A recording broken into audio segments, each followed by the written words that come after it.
Good evening. Welcome to the Ashland Parks and Recreation Commission's Board of Commissioners meeting of November 1st, 2023. This is a study session and it is on Zoom. Welcome everybody. First order of business is a public forum. I understand there's someone to speak to like on the CIP discussion, but there's no one to my knowledge to speak at the general public forum. That being said, we'll move on to the CIP discussion, and Director Eldridge, please take it away. Thank you. Let me bring up my slides here.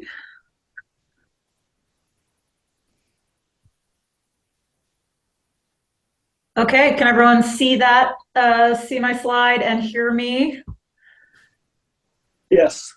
Okay, thank you so much.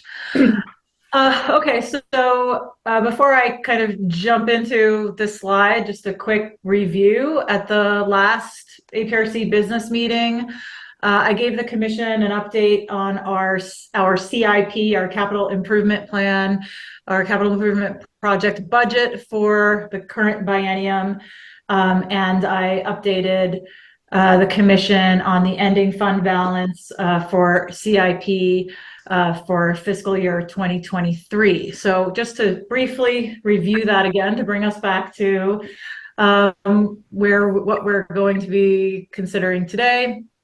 The CIP ending fund balance that has been reconciled by finance, and this is what I reported last month. In the adopted budget, there was a projected about $5.5 million in the CIP fund. The actual ending fund balance for FY23 was $3,973,971. So that is a variance of about 1.6 million less than what had been budgeted. Just a reminder, these are discrepancies that are in projections and financial assumptions. They're not discrepancies in accounting. At the last meeting, I reviewed the reasons for these discrepancies. The primary one being an overestimate of grant funding coming in, about $1 million of grant funding that was not realized in FY23, as well as a land sales account that had actually been transferred into the CIP fund in 2017, but had thought to be remaining as a separate account during that time. So that's the quick update. So summary here is we ended FY 2023 with $3.9 million in the CIP fund. Looking towards the current biennium that we are in right now, biennium 23-25. If we take, you can see, I don't know if you can see my cursor here. We've got the 3.973. This is the ending fund balance for last fiscal year. And looking at new revenue, specifically for food and beverage, our estimate in the adopted budget for this current biennium is $800,000, $800K per fiscal year. So you can see here, this is a $1.6 million projected food and beverage revenue for the current biennium. When we look at grants, again, projecting for this biennium, we've got about $1.7 million of grants coming in total for this current biennium. All of those grants are known, they're existing, and in vast majority of cases, they're simply either waiting in the foundation or they're grants that have been awarded that have yet to be paid out. So, and then finally, we have for lack of a better word, I'm going to call a placeholder of $8.2 million for a potential bond or grant that would, if given the opportunity, would allow parks to embark on a new pool replacement project in this biennium. So if you take the ending fund balance from FY23 plus all these projected sources of revenue for our biennium, you come up with 15,473,971 is the updated CIP budget. Stop me anytime you like and ask questions. In a moment, I'm going to bring us to the CIP scenarios, the updated CIP scenarios that we presented commissioners with and that were included in your packet.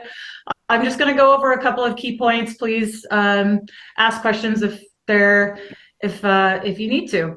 So first point is just disclaimer. These scenarios are not staff recommendations. They are simply different choices that that commissioners could make. We are looking for feedback and expect commissioners to ask to see, different types of allocations within the CIP budget for different projects. As was mentioned last month at the October 11th business meeting, on request of the finance director, we have removed SDC's system development charges, the revenue that APRC has accumulated over the years, which amounts to about $384K. We've removed that from the CIP budget entirely so that it can be tracked totally separately. So you will not see that on the spreadsheet today. And we actually, since our debt payments for the biennium are about $375,000, it's almost the same, very similar, very close to the same number. We have, again, on the request, on the suggestion of finance, you won't see that on the spreadsheet either. So we're working with finance to ensure that we get an updated SDC methodology. So that is yet to come. We will be reporting back on that as we move forward through the year here on getting an updated SDC methodology. But for now, this is sort of how we're going to handle SDC revenue. Third key point here, if you recall, and this is kind of a bit of a detail, don't want to get too far into the weeds, but when commissioners first looked at the CIP budget, East Main Park project was about a little less than $700,000 was coming from what we called land sales, which was the money that Parks took in from selling the YMCA, the land behind the YMCA building, as well as some other real estate sales that was believed to be held in a separate account. So what you'll see reflected in the spreadsheet today is that the East Main Park project is now funded entirely through CIP, and there's not that $691-ish thousand under kind of an other category, which is what commissioners had seen previously. Yes, Commissioner Lant. Yes, I guess I just want to clarify, although the East Main project is now entirely, money's entirely coming from food and beverage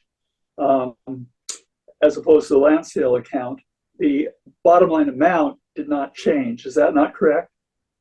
Yes, absolutely. It's merely a visual difference that you'll see from previous spreadsheets, but thank you for making that clarification. Finally, along with the reconciliation, we were able to determine that some of the expenses that Parks had thought had to be accounted for in the current biennium were actually paid out and in FY23. So the purchase of the Palin property, that's about $120,000, as well as the additional expenses that we discussed for the Japanese garden that were coming out of CIP, those all were paid out in FY23. This amounts to roughly $450K that does not have to be allocated for the current biennium because it was paid out in the previous biennium. Okay. This should look familiar. This is scenario 1 of our CIP budget. You can see that let's see, we've got it split into fiscal years here. So the purple is fiscal year 24, the blue is fiscal year 25, and then you have some summary numbers with the yellow columns. And we've simplified the model a bit to only account for specifically food and beverage. That's the mint green column. Grants, these are all grants. It's not grants or other. Every single number you hear here represents a grant from various sources. And then we did add a separate column just to be very clear. The blue, we have a bond column just to account for that 8.2 that was budgeted for a potential bond for the pool. Let's see. So the highlighted yellow boxes are the ones that have been changed in the scenario. So in scenario 1, you can see that this is 610,000 is what must be added in order to account for the real estate acquisitions that have already been made. So this number won't change in the scenario, adding, and this is an addition of 225,122 from what was initially allocated by the commissioners. And then this is a very simple scenario. We just took the entire difference between the old CIP and the new CIP budget and put it into the pool. There's a variance of about 1.3 less than had been. I'm sure everyone remembers there was initially 2 million allocated for the pool from food and beverage. You may also notice that we moved the pool from FY24 over to FY25. Figured it was probably pretty safe to conclude that we would not be spending any money or going for a bond within this fiscal year. Now I'm going to ask for feedback from commissioners. Would you like me to just go to the scenario 2 to compare it? Okay, I'm seeing a nodding head. All right. Scenario 2 looks to retain $1 million in the pool, a potential down payment for a bond. So if you see here, the 610 is still here. Remember, this is required allocation to cover real estate acquisitions that have already been made. And then here we've got $1 million in the pot for the Daniel Meyer pool, for the new pool project.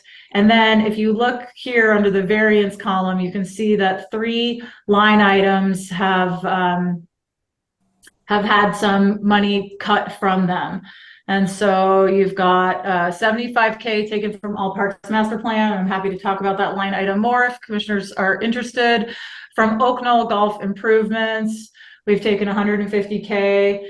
And again, these are just examples. And then from Trails, there's been 97,000, roughly 200 taken. So it was the remainder of what we had was taken from that. And I guess I should add, staff made a decision, and also in discussion with the leadership team, actually with Commissioner Bachman, we separated out capital outlay and trails, which had been combined in one line item. We separated them out into 2 because we felt that they really were 2 different line items, and we wanted to make sure we accounted for staff needs and operation and the needs that we have for capital outlay expenses, and make sure that we're clear about what that money would be spent for, and then additional trails money that had been put into that line item. So I'll be happy to ask or answer any questions on those. I think I will open the floor now. I'm happy to, I'm not sure what is ideal, if you'd rather have me turn off this share for a moment or keep these spreadsheets up. I'm happy to do whatever works best.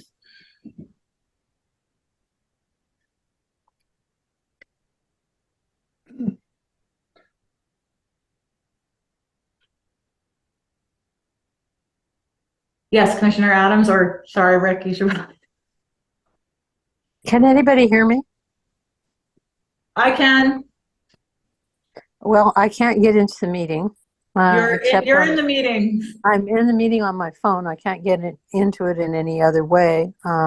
And I can't really see anything that you're showing because the screen isn't big enough on this. So it's very hard to follow and very disconcerting that my iPad and nothing is working.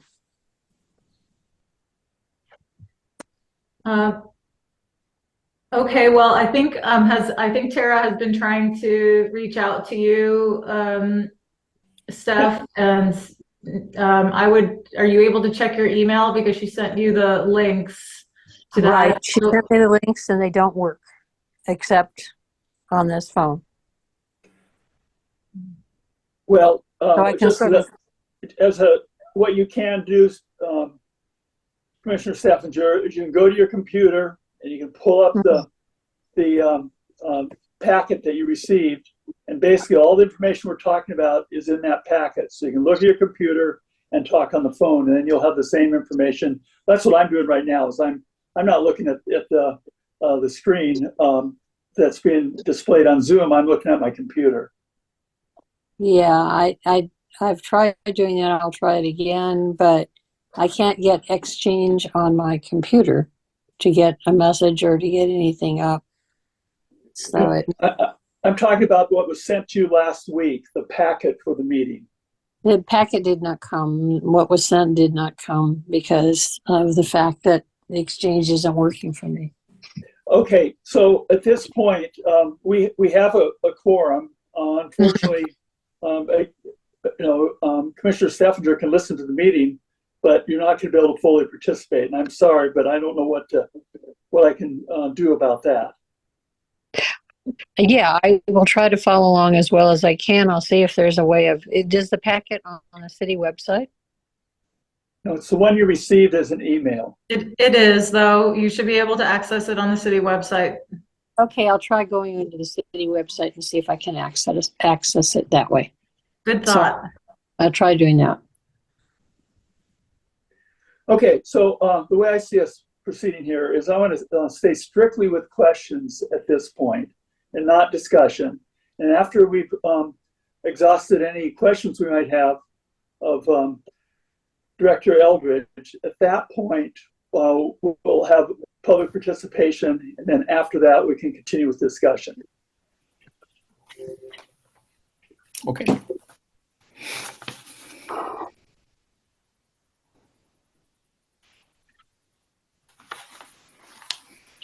Any questions? Commissioner Bachmann and then Commissioner Lewis. Thank you. I have a question about the capital outlay. I have two questions. I'll try to make them quick. Capital outlay for $200,000 for the biennium. Can you explain what sorts of things that's going to pay for? Yeah, sure. So capital outlay are expenses that are tied to life cycle replacements and facility upgrades. These are to improve operational efficiency and to enhance customer experience. So they're generally moderate, medium-sized projects as opposed to large facilities replacement or like larger projects, which would be under that line of facilities projects. They're meant to tackle deferred and previously unfunded maintenance on our assets, capital assets. So a great example of that would be the swim reservoir silt removal. A project like that would dredging out the swim reservoir would come out of capital outlay. Replacing things like picnic shelters or rehabilitating picnic shelters, that's needed in Triangle Park and Railroad Park and Garden Way. That would come out of capital outlay. Any sort of planning or work that we might do on looking at a permanent shelter for the ice rink, that money would come out of capital outlay. Other examples would be system-wide fencing replacement through the parks, installation of EV charging stations that could. We are, we're transitioning to electric vehicles, and we need charging stations for those vehicles. So that would come out of that. Restroom upgrades and system-wide. That would be replacing trash receptacles and installations from vandalism, which we've been struggling with. And then concrete repairs throughout all of the parks, all sorts of sidewalk, ADA improvements, things like that. So 200K would obviously not cover all the things that I just listed. It wouldn't even come close. It might cover one of them. But I just wanted to sort of make the point that we have plenty that could be used for that money. Okay, so in a future biennium, if we had the resources, we would move that number higher. Yes. Okay, and the second question is kind of related, I think. I'm just clarifying for myself and for others out there that don't understand what these line items are. The repair, rehab, restoration transfers, that's $845,000 for the biennium. What's that? Yeah, so those are automatic transfers at the beginning of every fiscal year. It's $422,545 per fiscal year, and those are for city manager and council approved projects that go into our operations budget. So they are sort of things that go into that are irrigation, work on all of the irrigation replacement and improvements that we have been doing, specific types of building maintenance, professional services, parks improvements. All of these are this money helps to make our operational budget whole, and is under the category which is approved by use, which is language in the food and beverage measure, that they go specifically towards repair, rehabilitation, and restoration type activities. Thank you very much. Very informative. Yeah, Commissioner Lewis.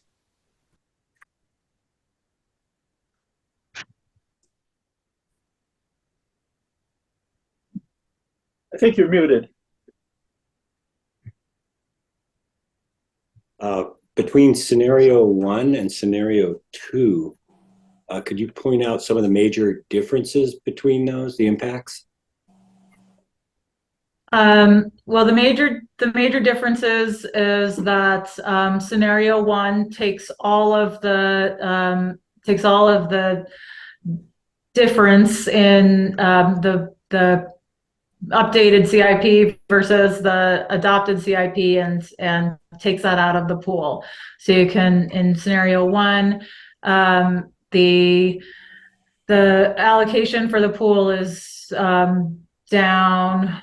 Let me see, what is it? 677K. So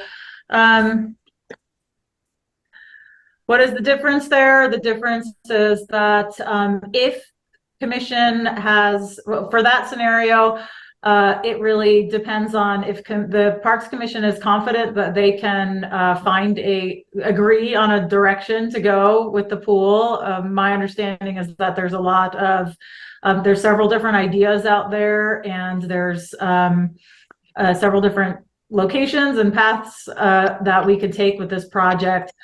So there is still some work that needs to be done. I guess maybe the question that the commission needs to consider is if that direction will be decided, and if a bond will actually be voted on within this current biennium.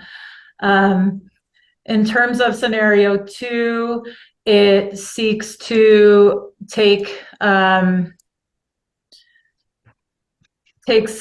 a significant portion out of the line item that is reserved for trails.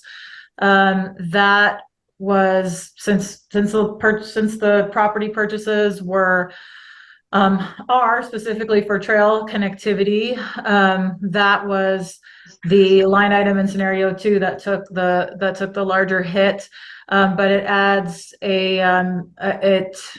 it also removes some money off of All Parks Master Plan. So staff knows that there is one item in All Parks Master Plan that some money does need to stay in there, because there is a citywide facilities assessment that is being contracted out, and Parks is expected to participate and to pay.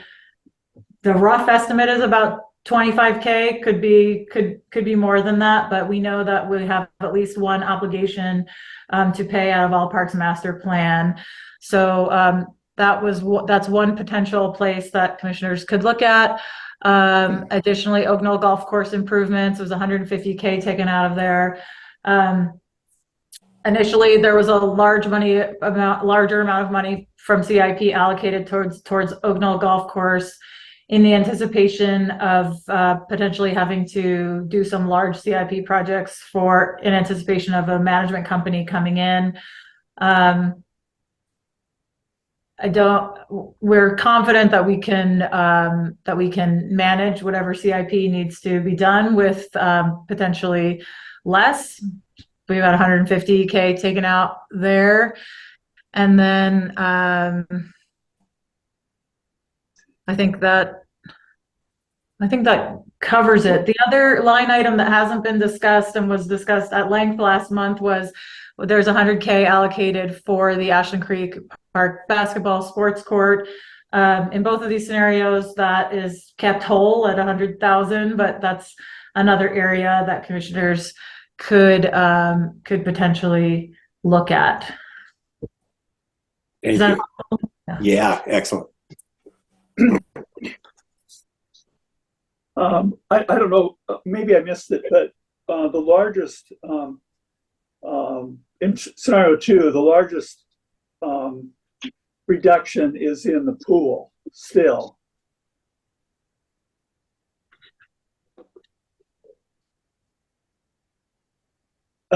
Commissioner.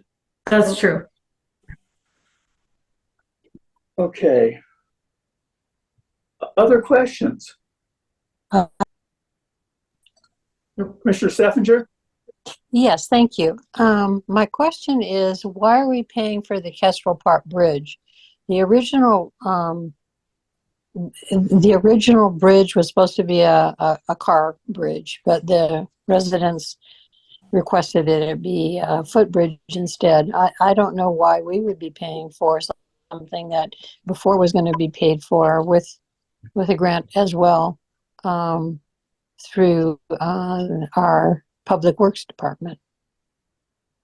I can answer that question. So if you look at the Kestrel Park Bridge line item, $550,000 of that is being paid by a grant. It's an ODOT grant that Parks applied for and received. So that money is coming from a grant. Michael Black, the previous director, was going to be the project manager for that, but with all the transition, we asked Public Works if they would take over that project for us with the grant funding, just manage it. The RFP actually went out yesterday for contracting out that bridge. It is a pedestrian-only bridge with emergency access only for emergency vehicles and for evacuation.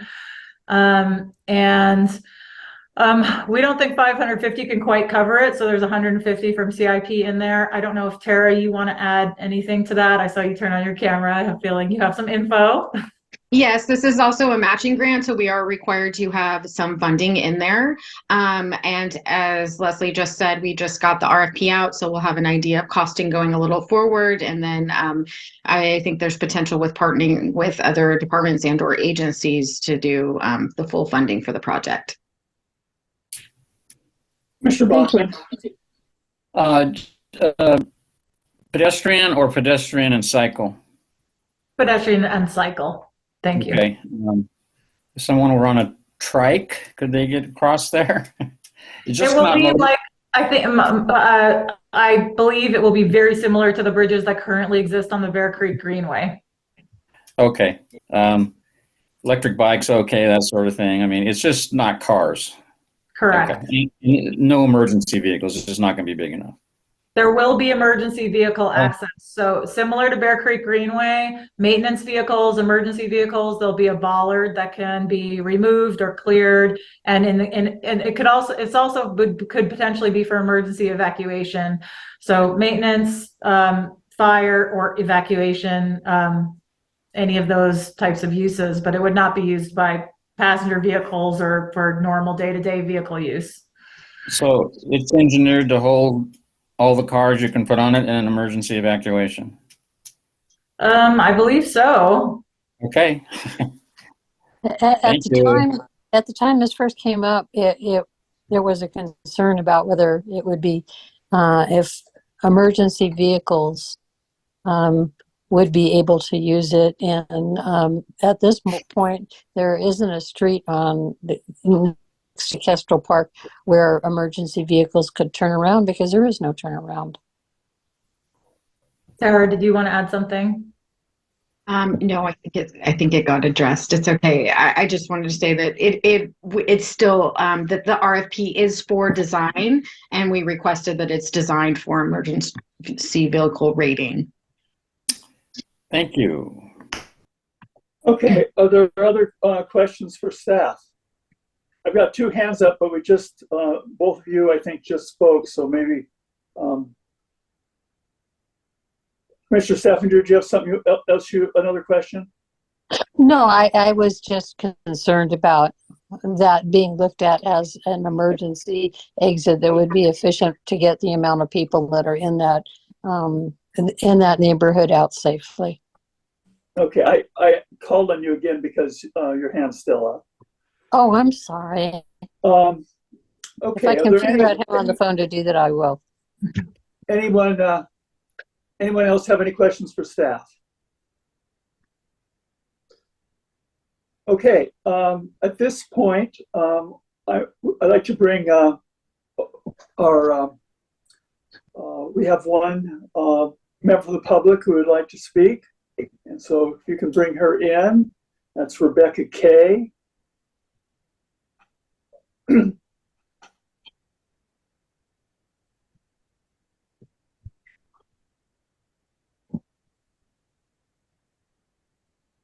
Good evening, everybody. Can you hear me?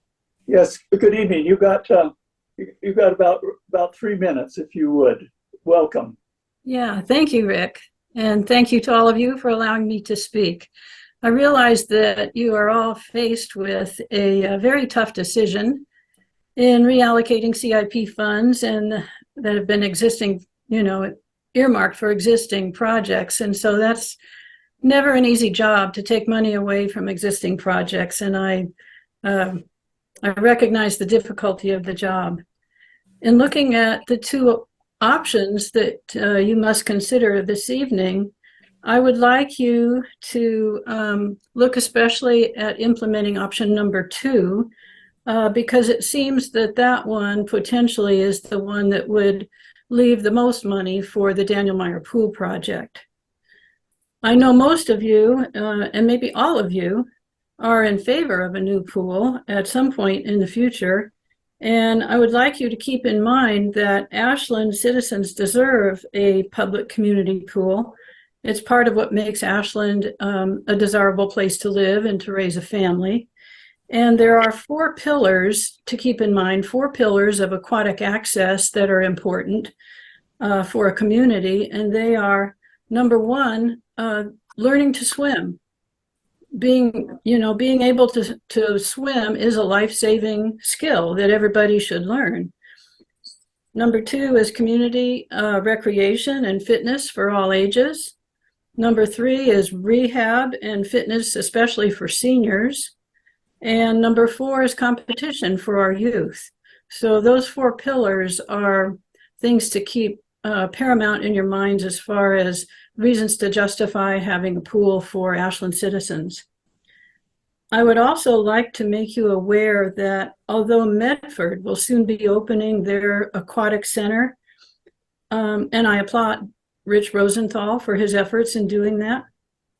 But driving to Medford is not a desirable option for Ashland citizens, especially for parents of school-age children that don't have driver's licenses yet. So the parents of kids that are interested in water polo and being on the swim team, the parents can't get time off work during the day to take their kids to practice sessions every day. So that's, the Medford Aquatic Facility is not really an option for Ashland citizens. And in closing, no matter which option you choose tonight, I would urge you to reactivate the plans for the Daniel Meyer Pool that were approved by Parks and Rec some 3 years ago, and they were also approved by the City Council. Let's dust off those plans that the Pool Ad Hoc Committee put together and see what we can do with those plans. And in ending, I'd like to say that I'm 77 years old. I have more sand in the bottom of the hourglass than in the top, and I hope to swim in a new pool before I cross that rainbow bridge. So a special thanks out to Leslie and Rick for taking the time to explain these options to me and explain why you guys have to do what you're doing tonight. And thank you to all of you for your hard work and your time and your consideration of my comments. Thank you.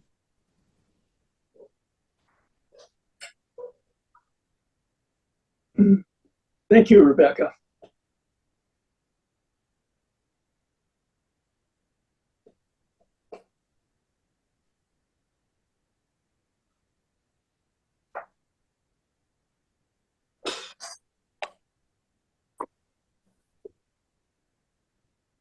Okay.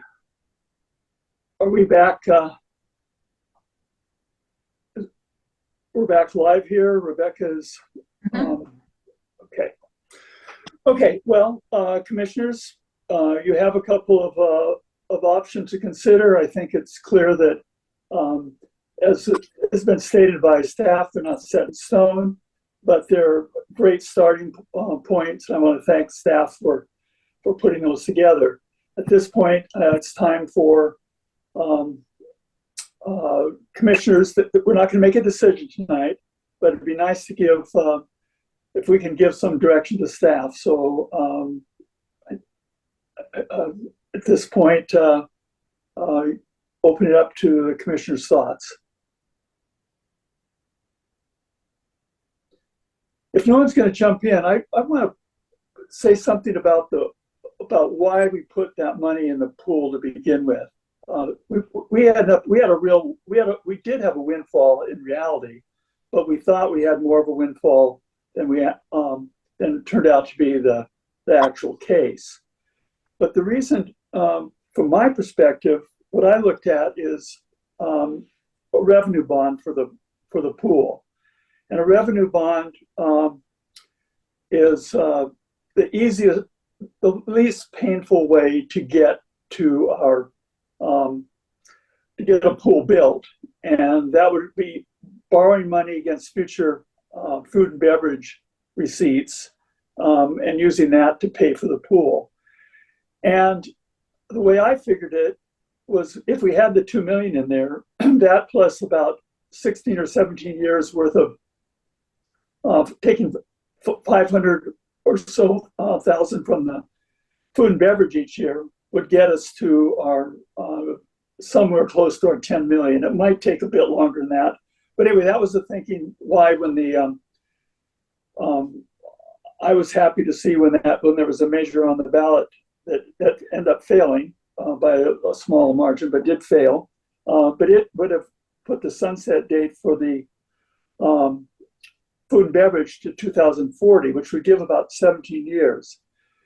So that comes out to somewhere around $7 or $8 million. Plus, you take the $2 million that we theoretically had sitting there, and that was going to come pretty close to paying for a pool. So that was the thinking. And so, yeah, figure a bond is we're gonna have to somewhere come up with $500,000 to $600,000 a year to pay for it, and we have that kind of money in our food and beverage, and so that was kind of the thinking of why we put money there to kind of as a down payment, so the amount we would have to go out for a bond would be less. But as it turned out, we don't have that money, so now we're trying to figure out how much to leave in the pool fund.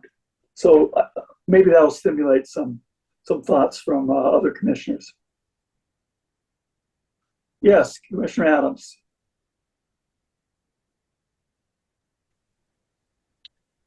Thank you, and thank you to Rebecca Kay for her presentation tonight. We also got some nice commentary from the public via email on this. I want to thank June Mather, who has a special place next to my swimming heart. In 2001, when I got the harebrained idea that I wanted to do an Ironman, June was one of the special people who took my directional drowning and made it look a little more like swimming in what was the SOU pool, which of course our community has since lost, which is part of the conversation we're having tonight about the pool, which it's about CIP, but it's ended up being about the pool too. And I wanted to appreciate staff too for the way you presented this. I think it's an excellent springboard for conversation, right? Do we want to take this from one place and a place where we're unlikely to be able to spend the money in the immediate future? Or do we want to spread it through the budget?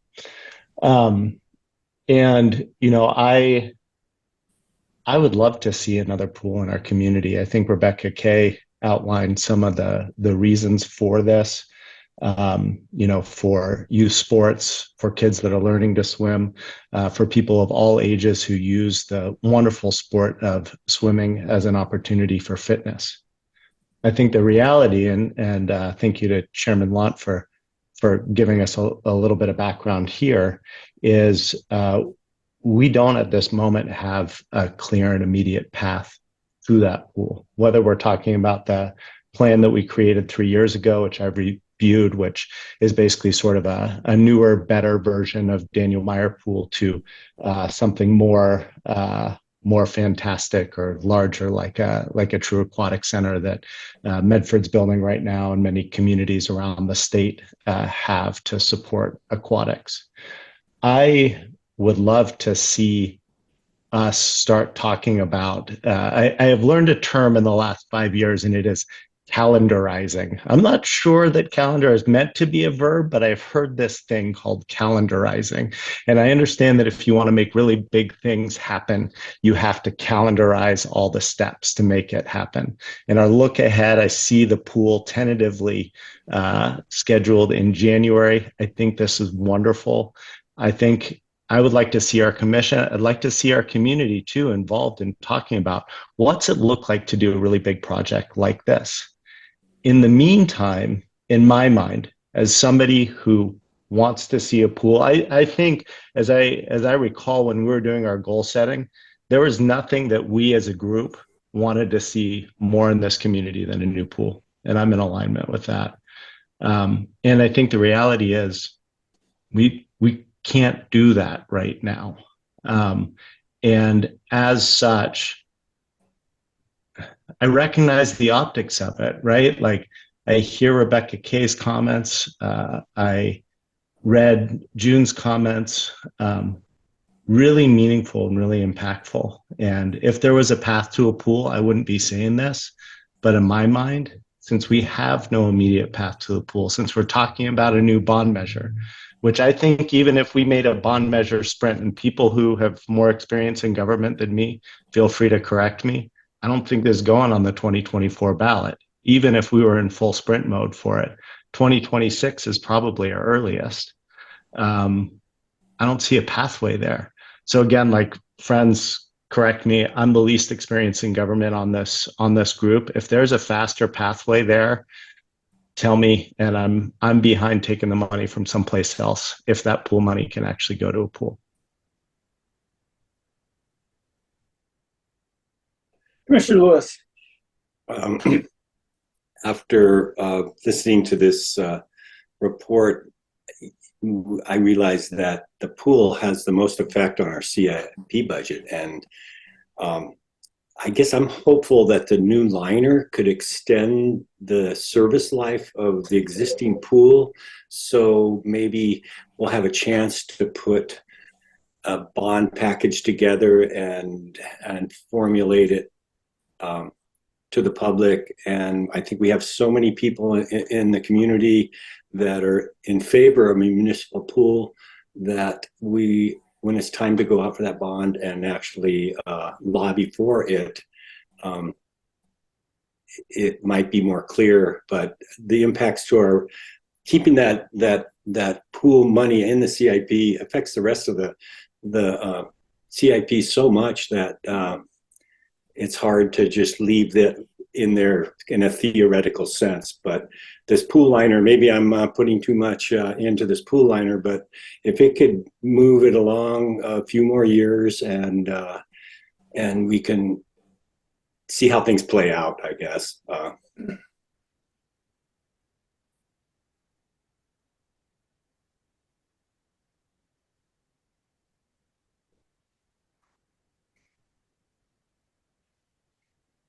Well, I don't see that we've really, in scenario 2, I don't think we've really taken that big of a hit. We have to remember that this CIP budget is bigger than our normal CIP budgets, because I'm not sure the fiscal year, but we had that one fiscal year where instead of getting 800,000 from the food and beverage, we actually got over 2 million, almost 3 million. And so that's why all these numbers, when we created our budget, we had more money than we've had almost any time. And because we had all that extra money, we said, okay, let's put it towards the pool so that when we do go out for a bond, it's a much smaller bond, much easier to obtain. And now we found out that, whoops, we didn't have that much money. But even without that, with the discrepancy taken out, there's still more money in this budget than what we've normally have, which is why there's the deferred maintenance numbers are fairly large. That $600,000 is in there because we had extra money this time. This is not a bare bones budget. Scenario 2, option 2, is not a bare bones budget. It really isn't. And yeah, it kind of hurts for Trails, but Trails has, we took $225,000 more to buy land for Trails than what we anticipated. So really, Trails has received more money this year, whether or not they get they get their budget reduced. Either way, they're going to have more money this year for that Trails budget than what we normally have, assuming you consider buying land that we buy for Trails can be lumped in there. And the All Parks Master Plan, we're not going to have time to do that. The biggest rationale for doing it, I am told, no longer exists, which is we can't do increased system development taxes without doing that. I'm now told that's not necessary, so removing money from that doesn't seem like a big deal. I think the Oak Knoll Golf Course is probably the biggest, really unfortunate. But again, we had the $550,000 to put towards that because we had extra money. The extra money went to the deferred maintenance and the Oak Knoll Golf Course and the pool. So this is not a bare bones budget in scenario 2. It's a robust budget because we got that windfall that 1 year of food and beverage where we got 98% of it rather than our normal 25% of it. So I just for the record, I felt like I needed to say that.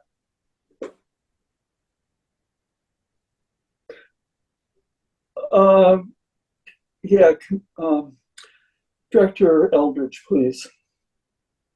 I just wanted to make a really quick note along the lines of this All Parks Master Plan. A system-wide master plan is incredibly crucial. It is absolutely something that APRC should strive to complete. I just want to clarify, increasing SDC fees is just one of a million reasons why parks should have a system-wide master plan.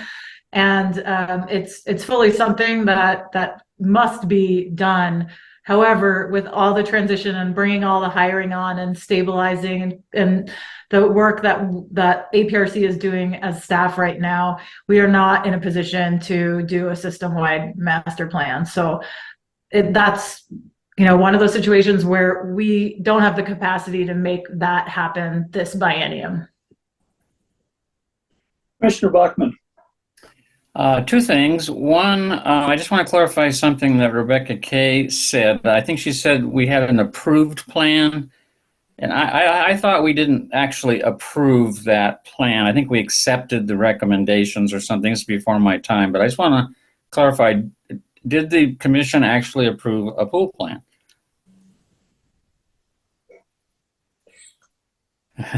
So maybe that's to be answered later, and we can talk about it, but it doesn't mean we couldn't change the plan, of course, but that's just one thing. I just want to be clear on that myself. The second thing is balancing Commissioner Adams and Commissioner Lewis here. The decision in here is going to be partially if we were to continue, we're going to continue to run Daniel Meyer Pool one way or another as long as we can, because the liner has a 5-year warranty. That neither here nor there in terms of what really happens. We have plant and equipment that's breaking down, and it's going to cost more to keep Daniel Meyer going than it has in the past. If we put our eggs in that basket and don't have, I really support what Commissioner Adams was saying about the calendarizing. We need to get this project into a serious, robust discussion cycle and make progress on it. Whether it's essentially a basic bones repooling of the Daniel Meyer area, or we come up with a bigger project that would have other issues and not issues, but other funding issues. It might cost more than putting a smaller pool back in at Daniel Meyer, that sort of thing. But we need to understand those options and start working it through. This should not take another decade. We need a pool quicker than that. So there is if we decide to take our time and get going on this, take our time and be deliberate. I don't mean push it off indefinitely into the future, but be deliberate about the discussion for a pool so that we have a date for a decision. Then we can look at the finances a little better and decide how much money we can afford how much money we'll need to come up for the capital for a new pool. Understanding that to maintain Daniel Meyer over an extended period is going to cost more and more and more. So there's a financial trade-off there. So I'm not sure which way to go yet. I lean toward not keeping too much capital in the line item for the pool simply because I think we can handle those finance questions as we realize how much it's going to be. Right now, it's just almost like a reserve, and that's how we're kind of using it this biennium because of our unfortunate misstatements. So that's about all I want to say about it right now, but I guess I lean toward taking more money rather than less from the pool line. And we'll decide that next week.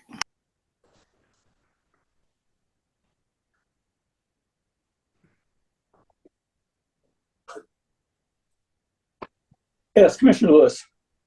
And the fact that inflation never sleeps, and so the cost of the pool every year is going to get higher.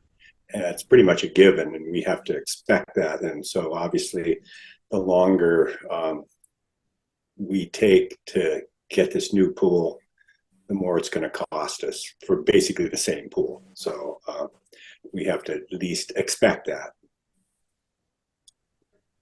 Commissioner Adams.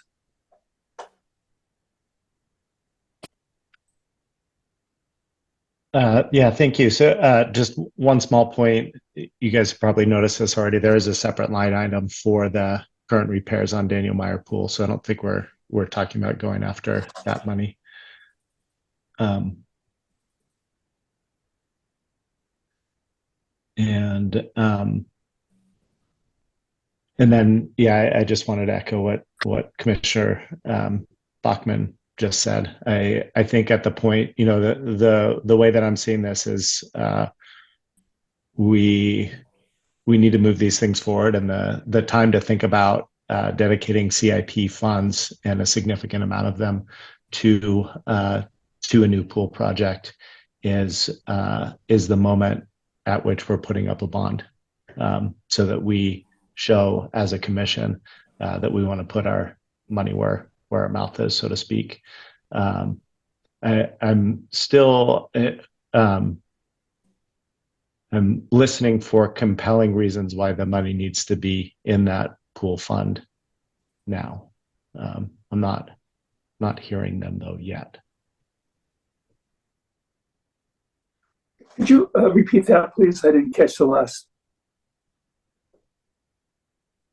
I guess what I'm looking for, as far as, to me, the strongest argument against option one and for option two is that we need that money in the pool budget now. And I guess I'm not hearing that strongly yet. Yeah. Well, I think that's really for me to respond to. I agree. We don't need that money in the pool budget now, but in 2 years, however many it is, at that point, any money that's in there is seed money, and it's money that could be used for matching grants, or it's money that can. The length of the bond is really critical, because at this point we can't do a bond. We have no way of doing a bond, because we only have guarantee of food and beverage money through 2030. So the best way of financing, in my opinion, of financing a pool is a revenue bond, but that's only possible if the sunset date for the food and beverage gets extended.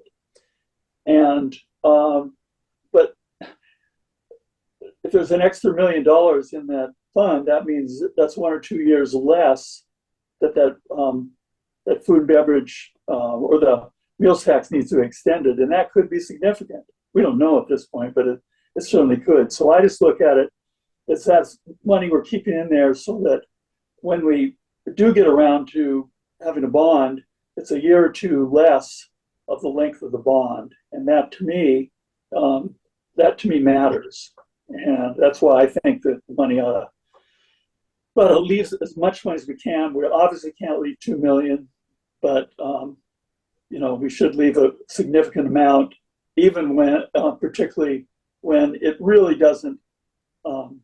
It's not, in my opinion, it's not critical. We're not taking away critical needs. I don't think that there's, for the trails, I don't think there's. I'm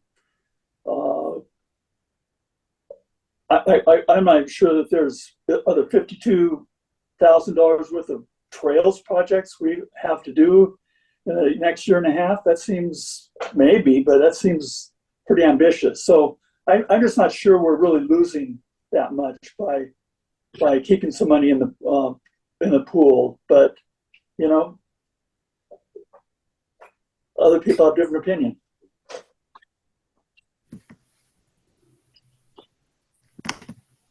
Commissioner Baku. Yeah, I just have one more comment, and we probably should move on.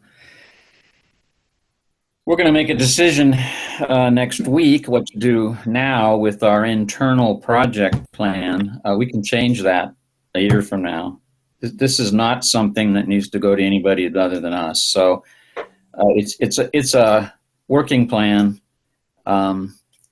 So if in our, let's say at the beginning of the next fiscal year, July 1st, 24, we should probably revisit this and make sure we're on track to do other projects we have a year to do, and think about moving money again. Because again, it's just us and how we're managing our projects. The city's not involved in this one. Commissioner Adams. Yeah, sorry, I'll keep it short. Wasabi Trail, if I'm right, costs $30K. And so I don't think saying we don't have $25K worth of trail projects potential in the next couple of years, I don't necessarily agree with that. If we can't spend it, great. We are fortunate enough as a body to have our COP budgets roll over, and we have the opportunity to send that someplace else, including back to the pool if we have a bond coming up or a funding mechanism for the rest of it.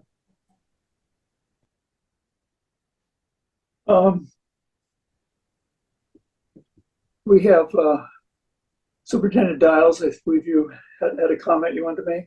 Yeah, I just wanted to comment. We just received, we actually didn't shut the Q&A down. I'm not really sure how to do that on Zoom, but I just wanted to remind anybody who's watching as an attendee that if you do have comments related to the CIP, to do so through our website and leave comments for the commission, because those will go out as part of the public comment. And I just wanted to make that note.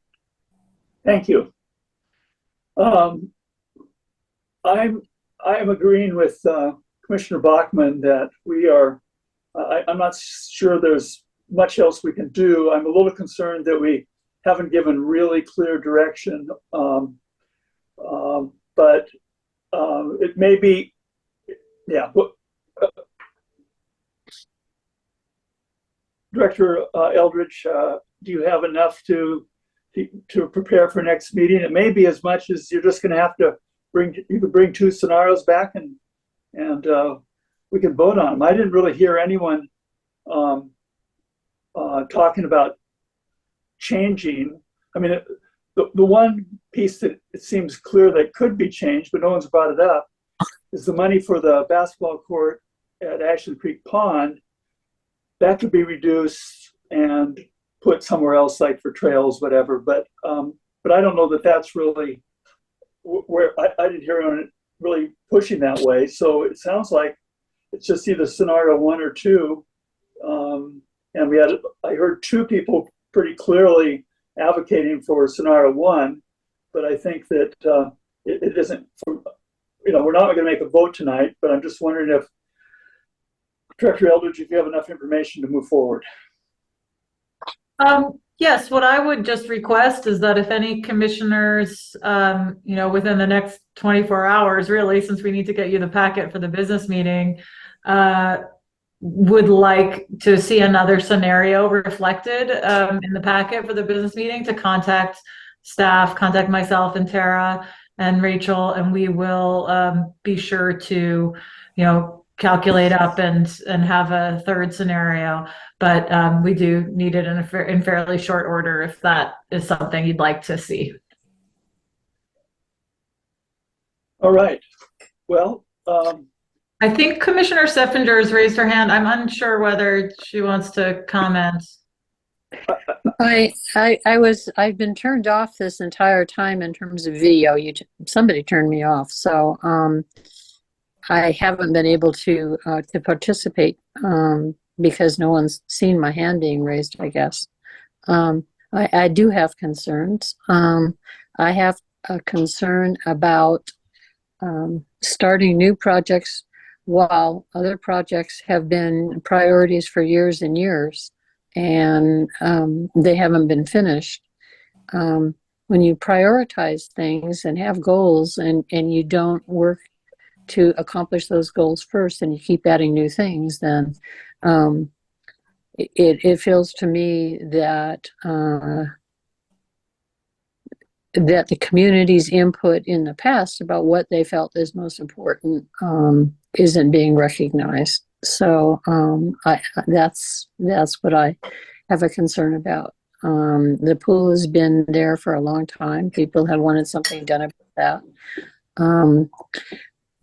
If there is some seed money, it might also be easier to get schools maybe to go in with the city. Seed money does is important for getting long-term goals to happen. Thanks. Thank you. And I'm sorry I missed your hand. You couldn't see it because there's no video. Okay, so at this point, we're going to move on to the next item on the agenda, which is advisory committee discussion. And I believe this could be led again by Director Eldridge. Okay.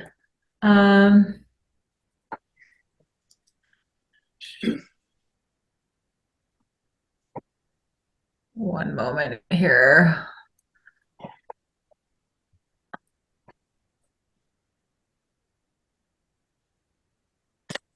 Trying to combobulate myself.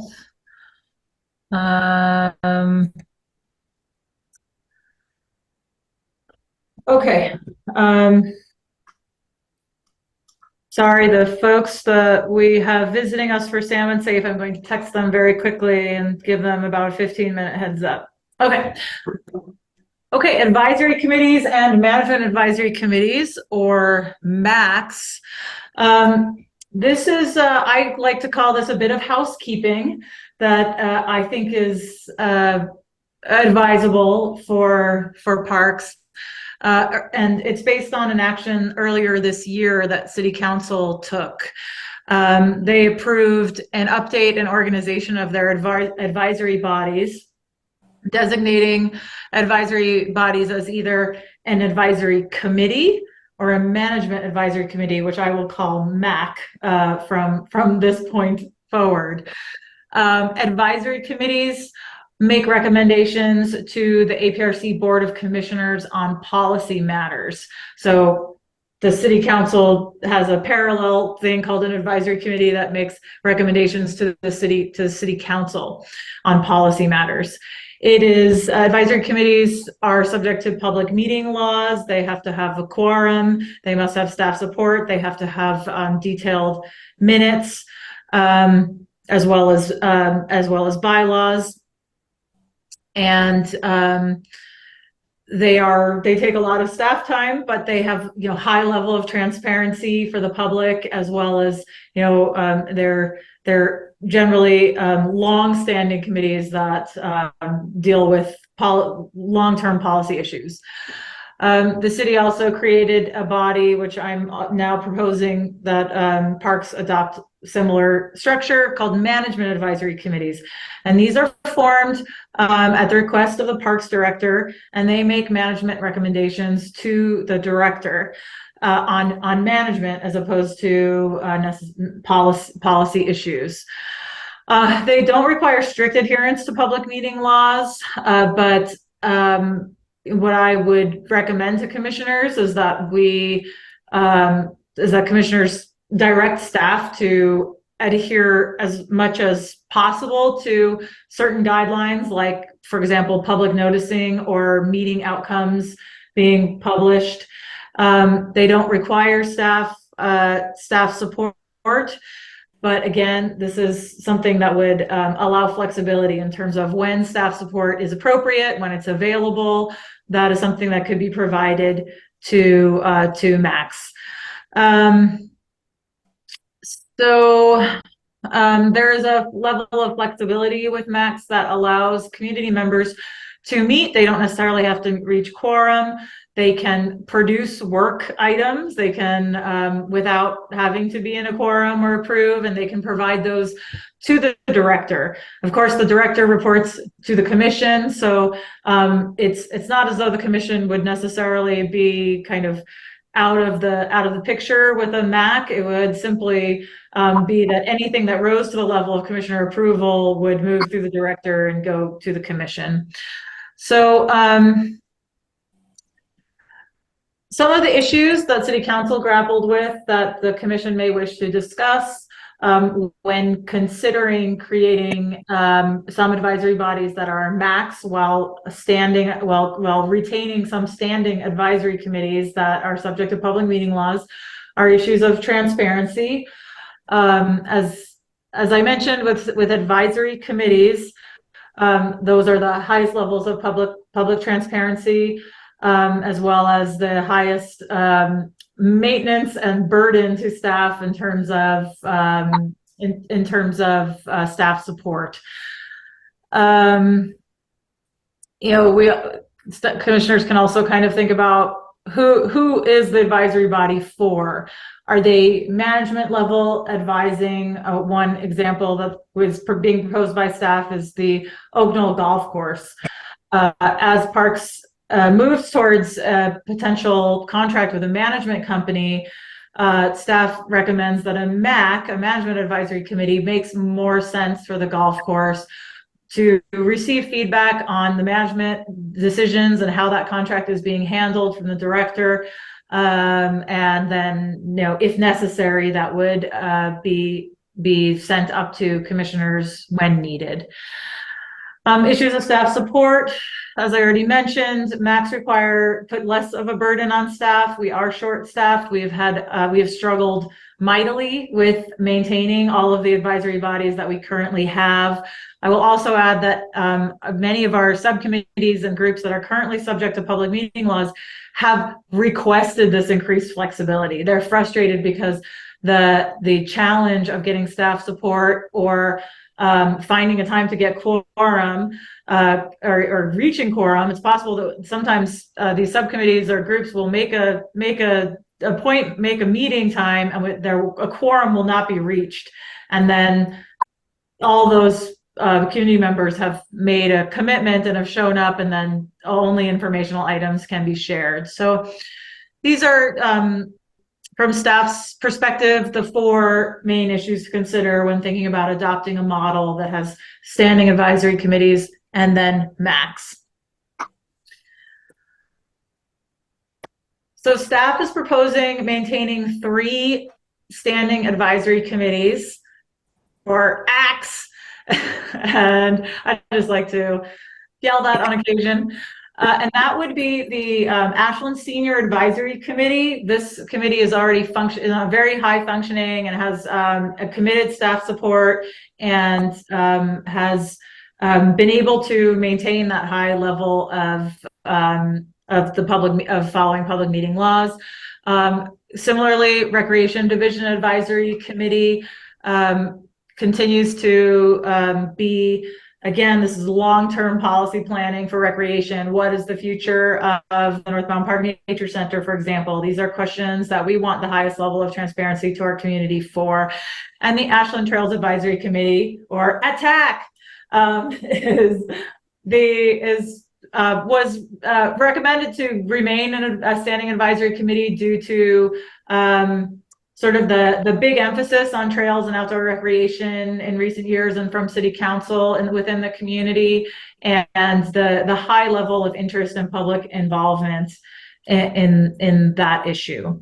So those are the 3 that staff is proposing. It's absolutely up for discussion.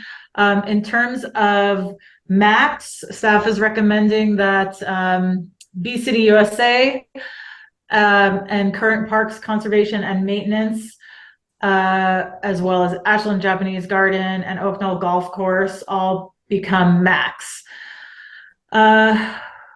To the best of my knowledge, staff has received only favorable response to the 4 of these different advisory groups becoming MACs. Again, the increased flexibility and ability to create work products were the highest cited reasons. Just as an example, the Ashland Japanese Garden subcommittee has struggled. They have a lot of really motivated people that are very excited about putting together work plans and ideas for the growth and development of the Japanese Garden. They've really been challenged to get staff support and to reach a quorum and to find dates that everyone can meet.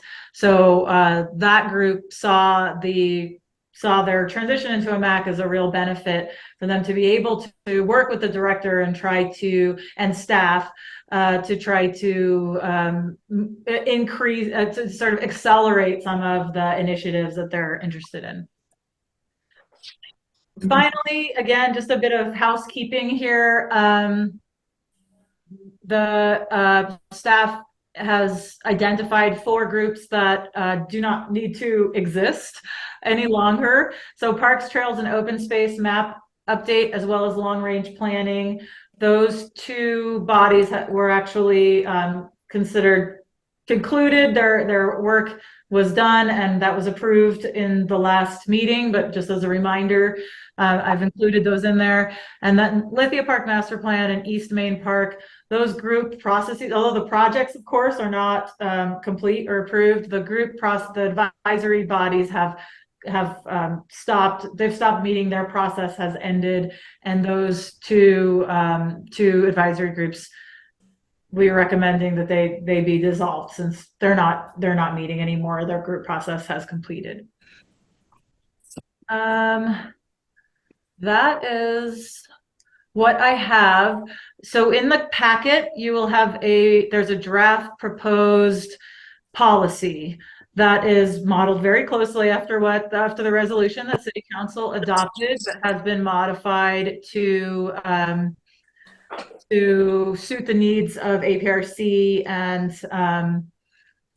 our advisory groups. And I had the opportunity to talk with Chair Lant, and so I guess what I'll do is share the screen. What staff is looking for is just some direction, and some modifications, anything in this document that you think has not been included or should not be included, or or edits that need to be made. Okay. Commissioner Chair Lant had a couple, which I'll read off. Hopefully everyone was able to take a look at this proposed policy. Chair Lant had 3 different edits, and I guess I will just go over them very quickly here. The first one is at the very end, and this is duly noted here. This says date of effect of these guidelines. Chair Lant pointed out that we're not talking about guidance. We're not talking about guidance or guidelines. We're talking about a policy. So one proposed edit, which I personally think makes sense, would just be to strike this section, because it would be a APRC adopted policy. And that's really just an artifact from the structure that I borrowed from City Council resolution. The other thing that Chair Lant mentioned that is not included in here is some sort of policy on if group members need to be asked to leave from an advisory committee, for example.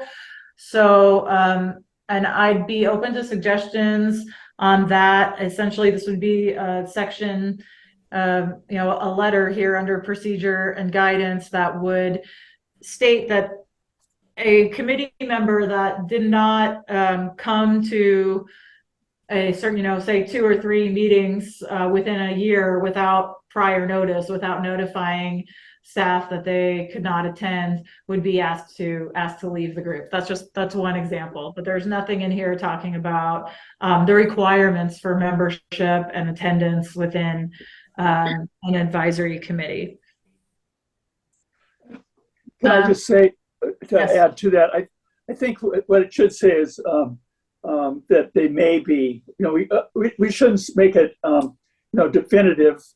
It should be more that if you miss 3 meetings, for example, not saying this is a final language thing, but if you miss 3 meetings, you may be removed from the committee. But I think the reason to do something like this is that it makes it more formal, and it's really problematic for these advisory committees when we don't have a quorum. And it's particularly problematic. It's problematic enough when they give notice, but it still could mean that we don't have a meeting. But it's extremely problematic when people just don't show, and we get to the meeting and we don't have a quorum.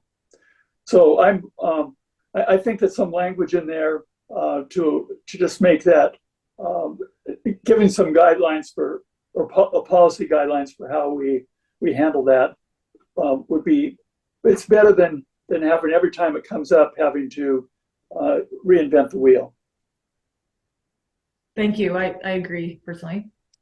There's one, Rick had one other thing in here, but do you want, maybe I'll just mention it very, very quickly in section J, and then we can go back to discussion and I'll be done.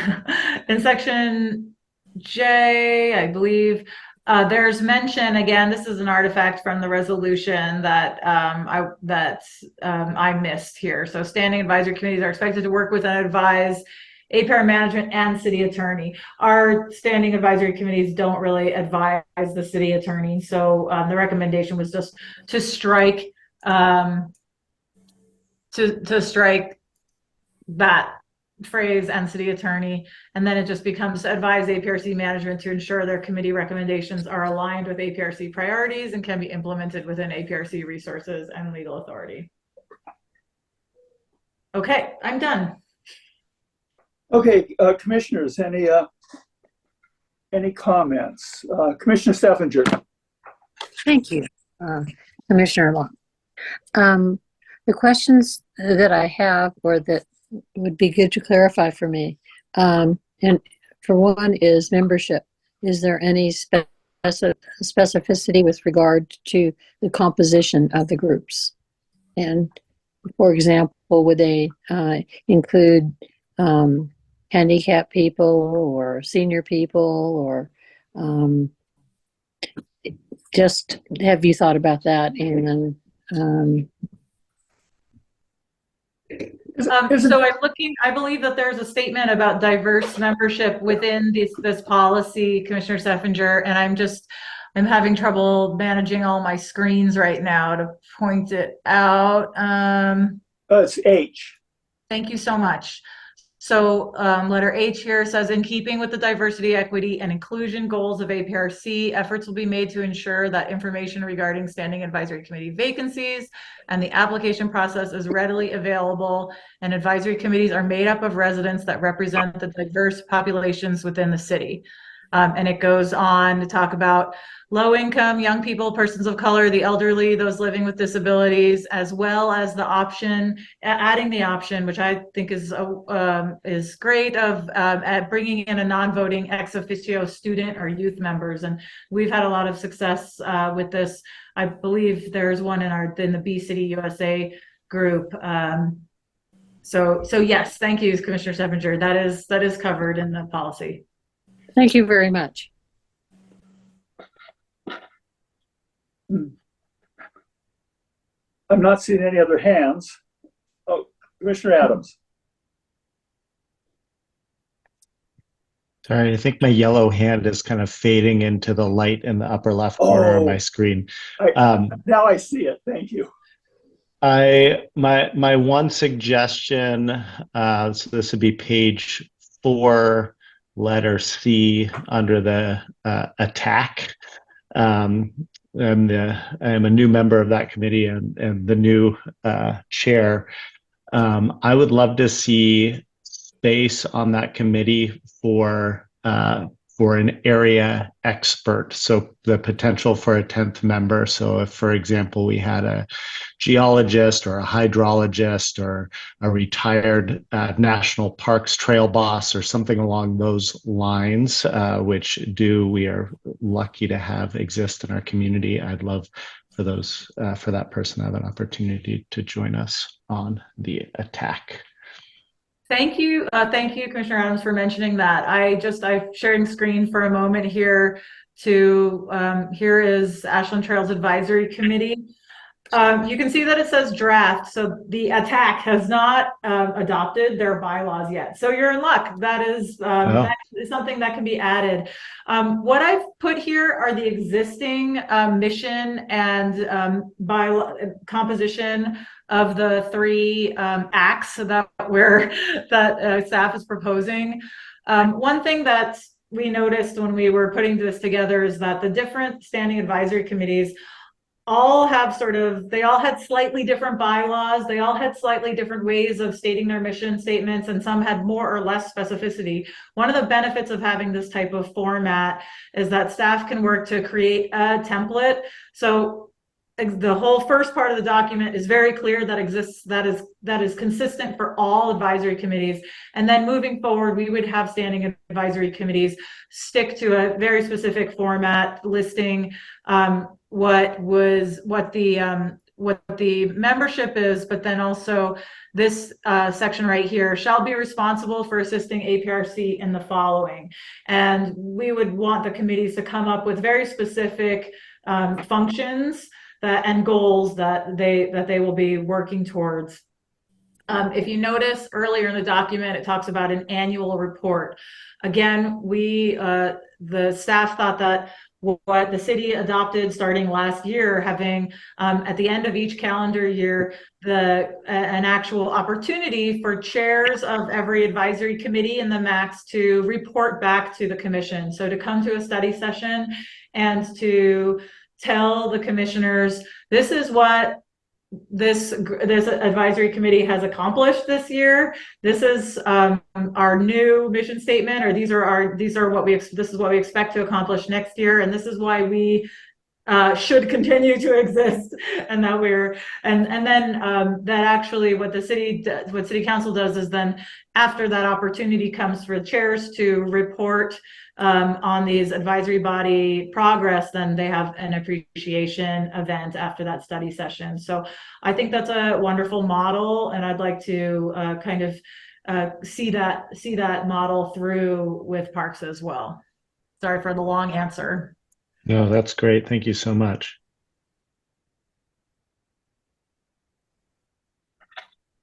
Commissioner Lewis. The plaques and memorials component of the current parks, that's most of what we do. And when Sean was around, he was so good as a staff member of bringing us the list of acceptable ways people can make a plaque or memorial, and it's got policy driven. And so I'm not sure where we would get that expertise, just two commission members at a meeting. We would really need some kind of staff input on that component of it. Yeah, I think we will. The goal is not to have, the intent is not to eliminate staff support for those bodies at all. It is to allow increased flexibility for groups that need it. We would absolutely, when considering memorial bench, we would have staff that is knowledgeable in those policies there for that type of decision that then needs to go to the commission. Thank you.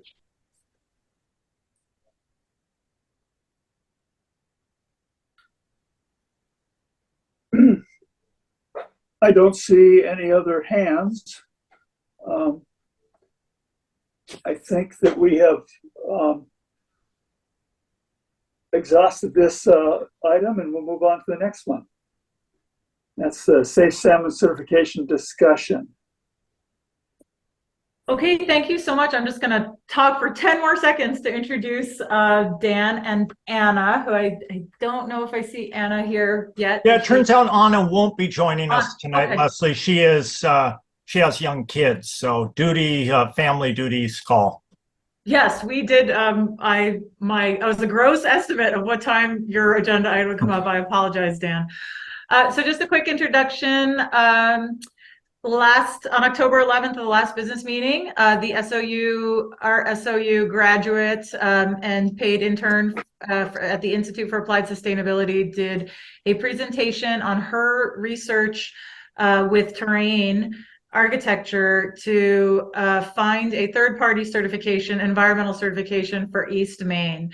And through her research, she actually managed to discover a wonderful option that included the possibility of a system-wide salmon safe certification from a peer-reviewed, scientifically rigorous, and local Pacific Northwest company. So Dan Kent is the founder and executive director of Salmon Safe, and he is here to tell you a little bit about the program as it relates to park systems and some of the benefits and considerations for Ashland parks to think about when considering this option. Thanks so much for joining us. Yeah, thank you very much, Leslie, and hello, everyone. Do you know, Leslie, in terms of my PowerPoint, will Tara be showing those slides? Yeah, if we could just bring those up now, Tara, that would be great. Yes, while the sure. slides are coming up, again, my name is Dan Kent. We are a nonprofit based in Portland. You can find us online at salmonsafe.org. And go ahead, Tara, I'm going to go quickly through some number of slides to provide some context for our discussion. A little bit about Salmon Safe, why we exist, our certification programs, and our work in particular with park systems around the Pacific Northwest, and really see this as a opportunity to, again, provide context and hopefully inform our discussion. So yeah, we'll talk about Salmon Safe, our certification programs, specifically about our work with park systems, and then talk about potential next steps and any questions that you have. And I do want to say I saw Lulu's, and if we could hold on this slide for a second, Tara, thank you. I did want to say I just today was looking at Lulu's PowerPoint that she shared with you earlier, and wow, she did a nice job of distilling what Salmon Safe is all about. So tip of the hat to her for that. This is a photo of the North Umpqua, and I'm showing this because Salmon Safe was founded by an organization called Pacific River. Some of you may know it. Oregon-based river and native fish conservation organization founded by river guides and anglers on the North Umpqua, working in the late 80s on wild and scenic river protection. And Salmon Safe, again, if we could just go back to the North Umpqua, that would be perfect. Thank you. So Salmon Safe, founded by Pacific Rivers, with the idea of developing a market-based incentive, initially working with agricultural lands, working with farmers. The idea was voluntary, collaborative efforts to protect water quality and fish habitat. So that was really the beginnings of Salmon Safe. We've spun off from Pacific Rivers. We're an independent nonprofit. But really, that's our mission today. We still work entirely from a voluntary, collaborative approach, offering certification across a number of different land management sectors. And we'll talk about those in a moment. Go ahead, Tara. Thank you. Salmon Safe works up and down the West Coast, primarily Pacific Northwest, but we've done some work up in Alaska. Do a lot of work in British Columbia in collaboration with a couple of NGO partners up there. A lot of our more urban work is focused in the Puget Sound region. A lot of our agricultural work is focused in the interior Columbia Basin, although we work throughout Western Oregon and down into Northern California. Go ahead, Tara. Thank you. Wanted to share early Salmon Safe effort. This is going all the way back to about 2004. We were approached by Applegate River Watershed Council. So we're not doing a lot of work in the Rogue now, but early on, lots of work in the Rogue. World Wildlife Fund had opened an office in Ashland and funded Applegate River Watershed Council to bring Salmon Safe in as a way to engage landowners in stream restoration and water quality protection efforts. Sadly, that effort didn't continue. World Wildlife Fund wasn't able to sustain that operation or the funding. And still a handful of farms and vineyards across the Rogue Basin that are Salmon Safe certified, but we'd love to rebuild our farm program down there as well. Go ahead, Tara. So Salmon Safe offers certification across, as I mentioned, a number of sectors. Going back to the beginnings of our work, late 90s, working with farms, vineyards, parks and natural areas were the next sector where we focus, and of course our subject tonight. A lot of work on corporate campuses, university campuses, large-scale infrastructure like district-scale stormwater projects in Portland and Seattle. some transportation projects, golf courses, and really tonight's discussion is an intersection of parks and of course, City of Ashland's golf course.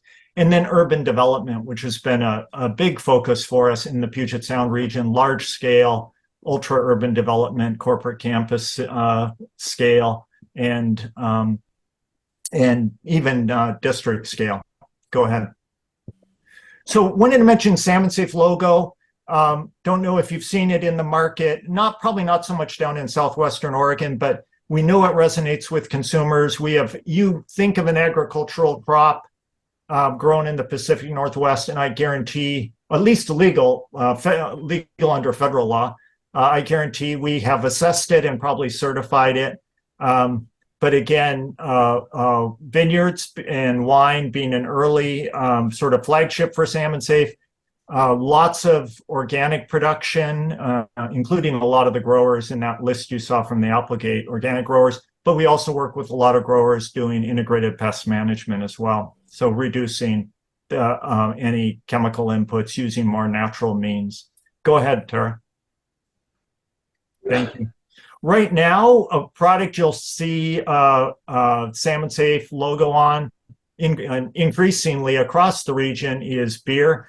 We were approached a number of years ago by Deschutes out of Bend, interested in having Salmon Safe work through their supply chain in terms of hop growers.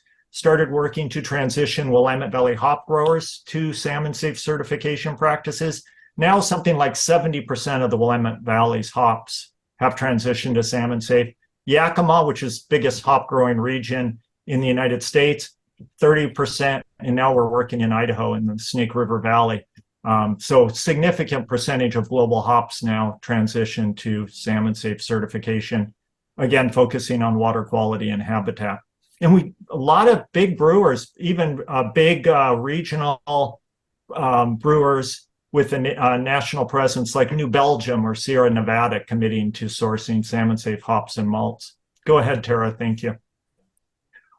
Salmon Safe offers peer-reviewed standards in these various sectors, and we'll focus in tonight on parks and natural areas. Go ahead, Tara. Across all of our parks work, urban development work, urban campus work, just to talk a little bit about what's involved in certification, the key elements of certification, of course, stormwater management, particularly with respect to some of this large-scale urban development. We're looking for on-site stormwater management where feasible, water quantity treatment, water quality treatment, water use management, conservation practices, source of water being used with increasing climate impacts. Water management, of course, is top of mind. Erosion prevention, sediment control. For urban work, including park systems, we focus a lot on the construction phase and construction phase pollution prevention, but ongoing work with park systems focuses on reducing erosion, whether it's trail systems or eroded slopes or whatever it might be. Pesticide reduction and a broader water quality protection category and landscaping, fertilizer management. I mentioned integrated pest management. That's really the basis of Salmon Safe's pest management approach. So we're not looking for park systems to be pesticide free or any other category, but we are looking for park systems to apply rigorous integrated pest management, meaning that chemical controls would be the last resort. Look for mechanical controls first or natural controls first, and then you start with the least toxic, and all of that work is based on monitoring of pests. And then Salmon Safe also maintains what we call a high hazard list, chemistries that are known to be harmful to fish and aquatic life. We've worked with NOAA Fisheries for 25 years on that. Those chemistries include chemistries that are even approved under like the National Organic Program, like copper, for example, is a high hazard chemistry on our list, so restricted for use. We do allow variances, so park systems in particular, dealing with, park systems, a lot of work on invasives control, and so we allow variances in the use of those chemistries, oftentimes as part of a rigorous restoration program.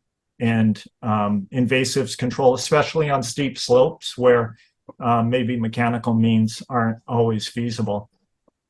Enhancement of urban, if I could, Tara, I'll just run down these last couple. Enhancement of urban ecological function, looking to really build from the site to the district to the even citywide, looking at how to improve urban ecology, pollinator pathways, habitat for wildlife.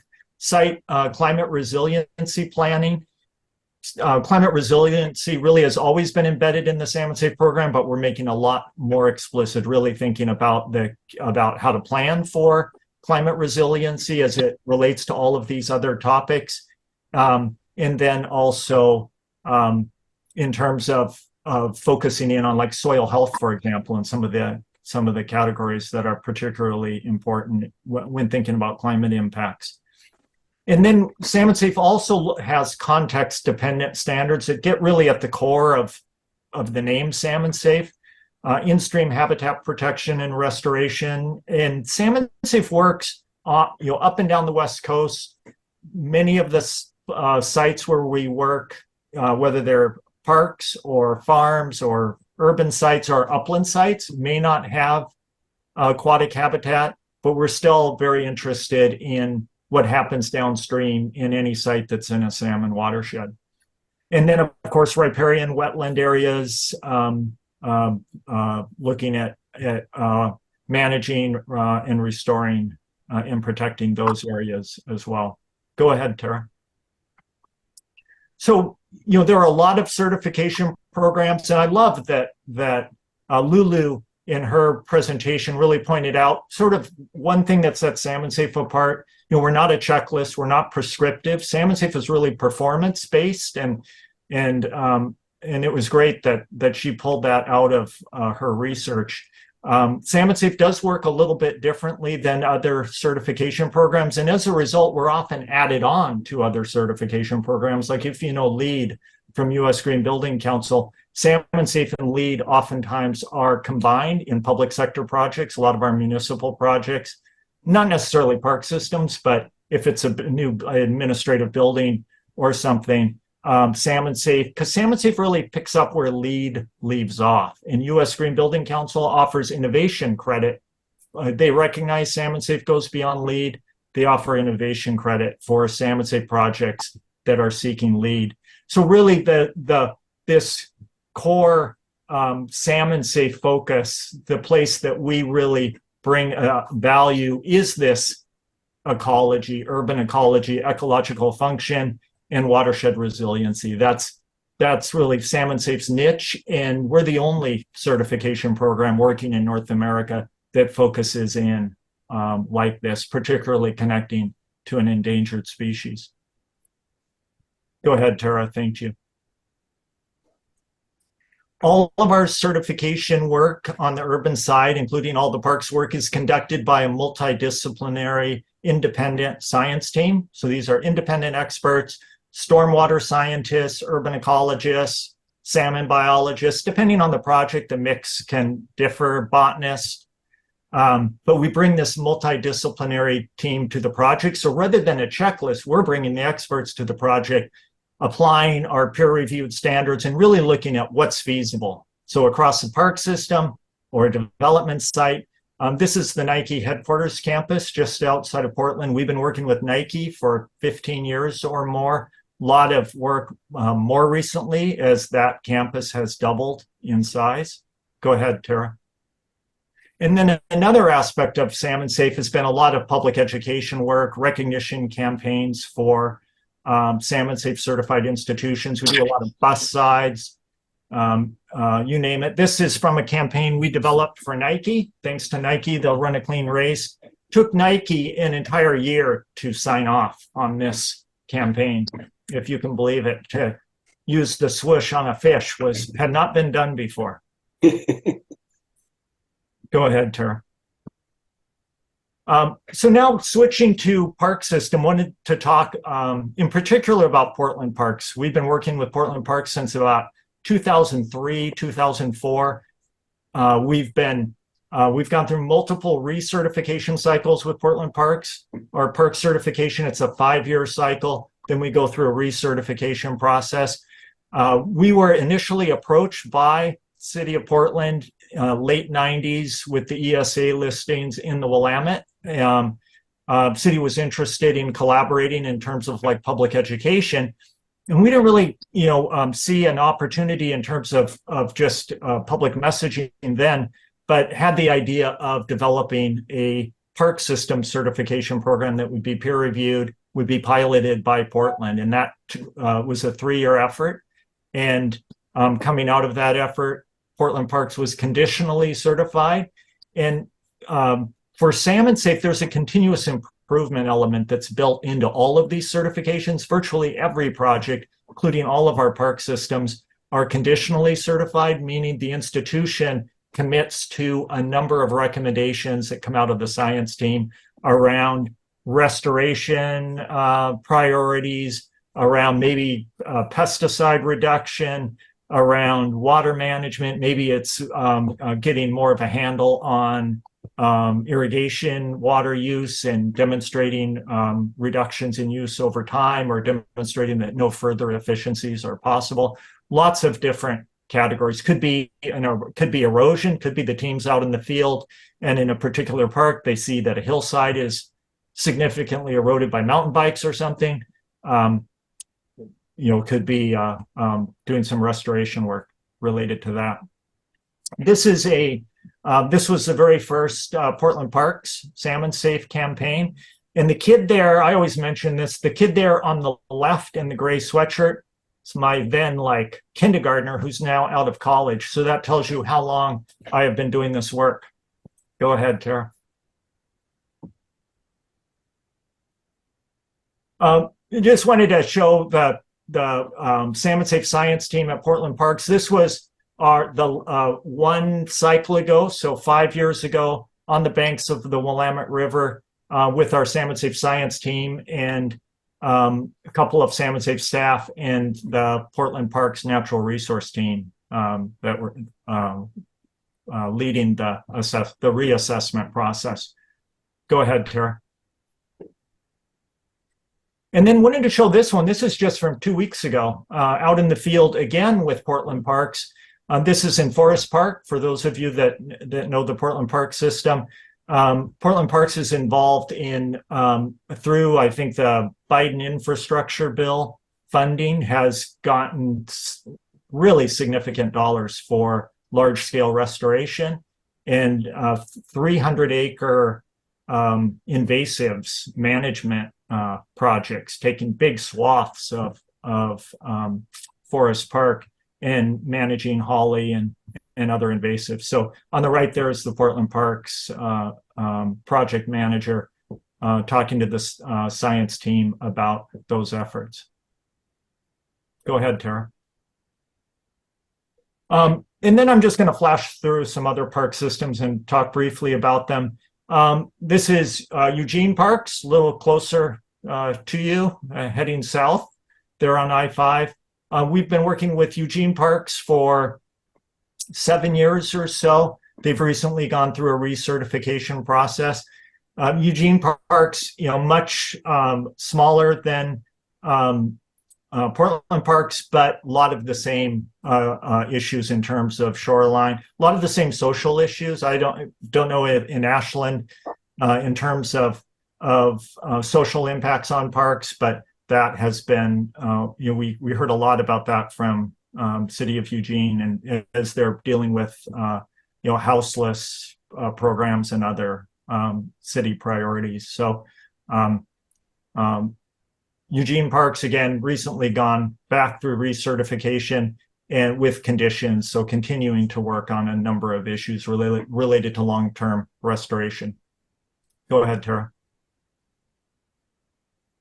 An example of using the Eugene Parks huge slogan. I just thought the guy in the tie-dye sort of summed up Eugene in a perfect way as a former Eugenian. Go ahead, Tara. And then wanted to share an example, smaller city of Tumwater near Olympia, Washington, worked with City of Tumwater at its municipal golf course and transitioning that golf course to salmon safe certification.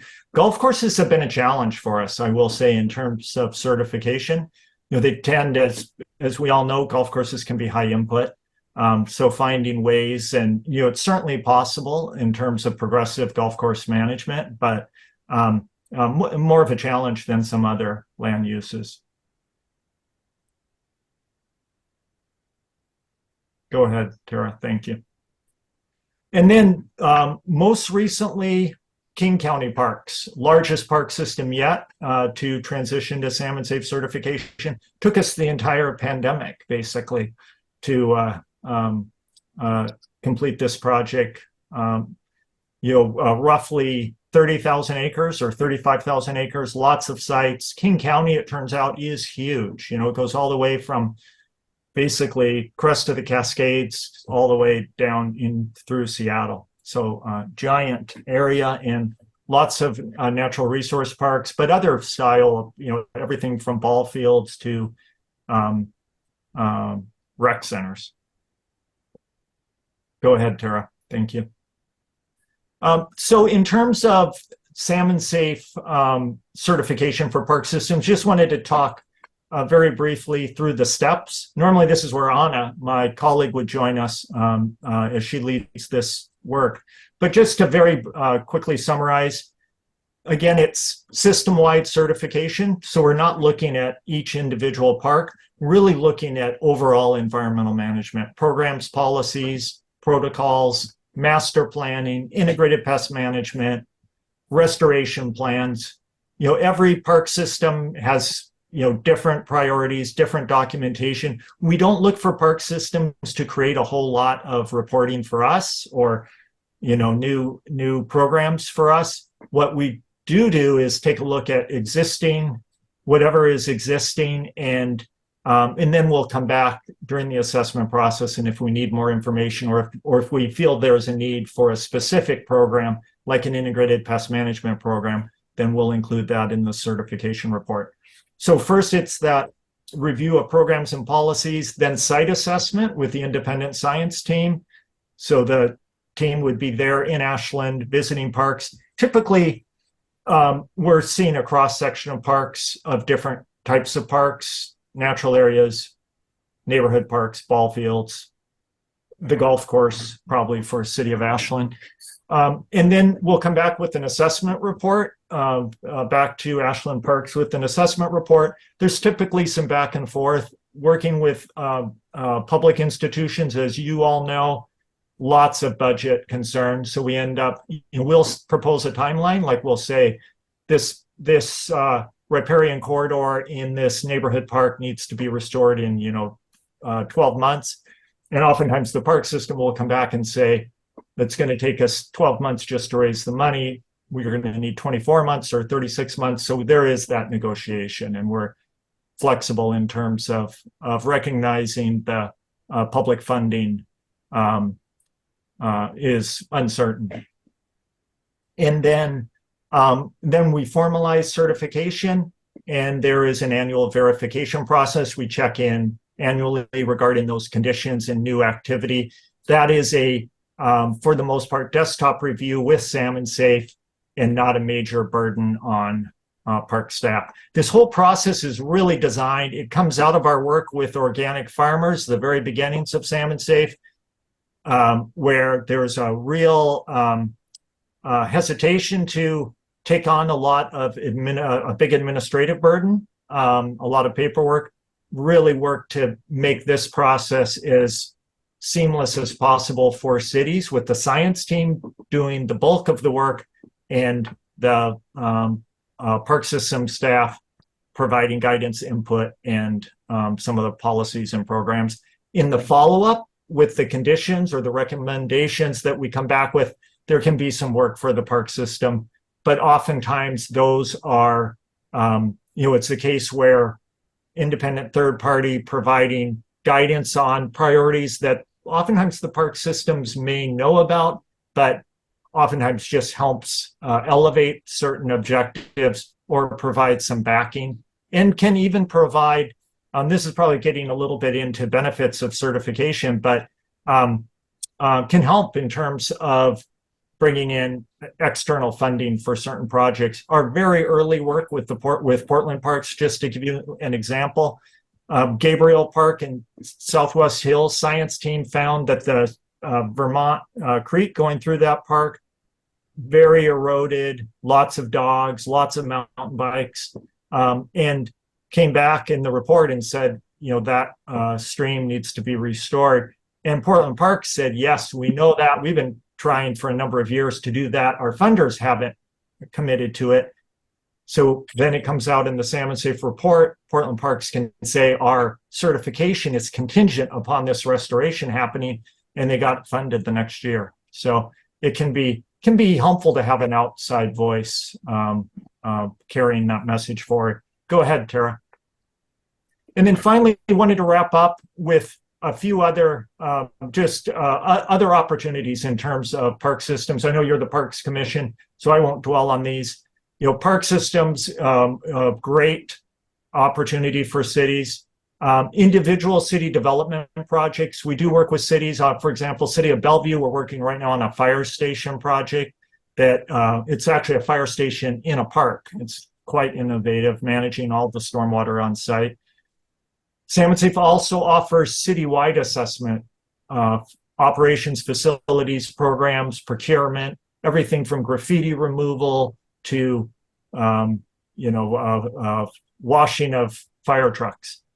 And then this fourth one is a opportunity that's gotten a lot of traction around Puget Sound, not so much in Oregon yet, but developing beyond compliance incentives with cities to really encourage developers to, in terms of stormwater design, go beyond code, reduce the burden on stormwater systems.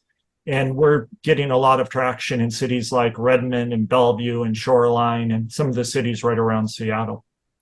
And that's that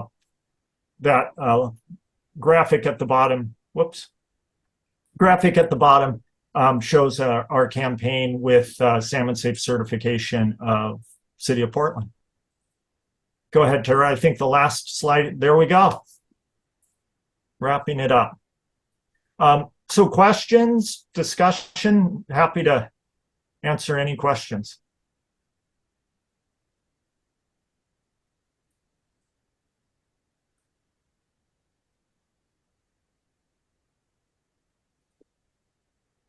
Geez, someone didn't get off mute. Commissioner Adams and Commissioner Lewis. I didn't have a comment. I'll yield to Commissioner Lewis. I don't have questions because it was so thorough. Both of the presentations were excellent, but it seems like Ashland Parks and the city of Ashland, we got a considerable amount of aquatic habitat, and I think we already meet much of the Salmon Safe criteria. It seems like a great fit, and I think it's probably maybe a budget issue a little bit. It'd be nice to hear how that would work. And also, I was on the golf course subcommittee, and the last person who was running the golf course was working towards an Audubon certification, and it seemed like we fit really well into their criteria as well. So, not that I'm religious or singing, but it's preaching to the choir for me. So, I can make a quick comment about costs. As you may recall, last business meeting, Lulu had given us the price tag of $20K, with $15K being the price for certification and $5K being the cost for was it the system wide or the having the team come out? I can't now. I'm forgetting. Yeah, I think that our typically, I will say, park systems is much more costly than 20K. We offered the 20K range for Ashland, really with the interest in reestablishing Salmon Safe presence in the Rogue Valley in a significant way. And so we're super interested in this opportunity working in Ashland. So we're we're Salmon Safe, again, nonprofit. We charge a single assessment fee for all of these projects, and the assessment fee is the full cost of Salmon Safe participation for the full 5-year certification cycle, including all the annual verification and so on. And that fee is based on our costs of having the science team involved and then Salmon Safe staff over the 5 years. And basically what we're proposing for you all in City of Ashland with the $20K fee is just covering our direct costs. Yes, and Lulu talked about that, and then what you will have, commissioners will have coming to them, probably multiple support letters, but one of those is that SOU's Institute for Applied Sustainability has committed to cost match. So of the $20K, the Institute for Applied Sustainability would contribute half of that, $10,000, to the certification, as well as paid internships, faculty engagement, potential capstone and class work to support the mapping and any type of monitoring that that might need to be done in addition to what Parks already does. So that would, we've also gone over the required criteria with Parks staff. And we didn't hit any red flags or anything that seemed a unnecessary burden on staff. So Wes Casal did a lot of review with us to go over current management, and then we worked with Bill Miller on irrigation. So that leaves $10,000 for the 5 years to, in terms of the financial responsibility, which would come out of our professional services line item in our operations budget, if commissioners wanted to move forward with this.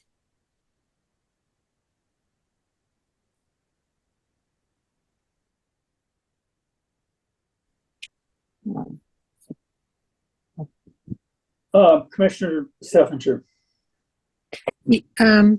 I guess what I'm trying to weigh is the cost initially versus continued cost for having to get recertified, and the potential of losing certification if you can't pay for things that you would want the park system to do. So that's what I think we need to be careful of in terms of budget, and in terms of letting public know what the benefit is versus what the cost will be. And I understand that SOU will be involved too, in terms of having students and staff involved. Is that correct? Yes, SOU has committed both half the cost as well as staff and student support and paid internships. That one of the things that was not considered lightly was the fact that it's a 5-year recertification, and what we eventually came to is that the level of support and expertise, as well as the benefits of the collaborations that we would have with SOU and the academic rigor behind having students and faculty, was well worth, even if we only did it for 5 years, which would be worst case scenario, would still give Parks access to such critical expertise and recommendations for moving forward into the future. So I think even the worst case scenario would give Parks well worth their $10K in investment. However, I will mention that SOU and the Institute for Applied Sustainability has already met with Salmon Safe to look at potentially riding on Parks' coattails if they adopt this, to get a campus-wide certification alongside the Parks system, and they're very interested in getting campus certified. Yeah, I'll stop there. So, so you're kind of seeing this as well as a model for the other areas in Southern Oregon, so that if this is successful with us, that you think that other people will follow that direction? Is that kind of You said that you have particular desire to have input in Southern Oregon, right? Definitely, yeah. We would see Ashland Parks as a flagship. Not necessarily, I mean, for other municipalities, yes, but even beyond park systems, all types of agriculture, for example. Mm-hmm. Well, that's good to hear. I know that when we were establishing years ago our no pesticide policy in the parks, that there was a lot of controversy with things like Japanese knotweed and the best way of controlling it if you can do it without pesticides or not. So, is that the kind of scientific background you would have in terms of? Yeah, that's the kind of background, that we'll bring with our science team. Larger scale restoration, very difficult to do that without some chemistries. Mm-hmm. Okay, thank you. Thank you for your information. Yeah, thanks so much. If you all have additional questions, feel free to reach out. Dan at salmonsafe.org. Really happy to talk to anyone anytime. Thanks, Leslie. It's been great working with the park staff, and we'll hope to see you all in Ashland for a parks assessment. Thank you, Dan. Thank you. Bye-bye. Good night.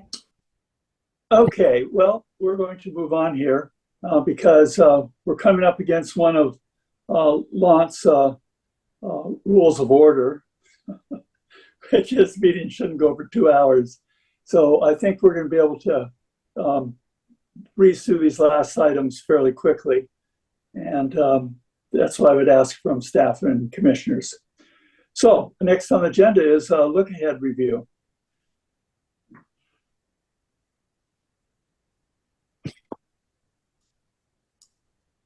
Would you like me to put that up on the screen?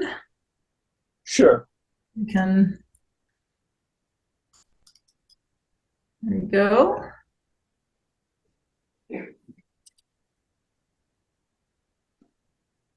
So commission has not yet voted on calendar year 2024 meetings. So we just have the months in there, but we did try to work our way into February.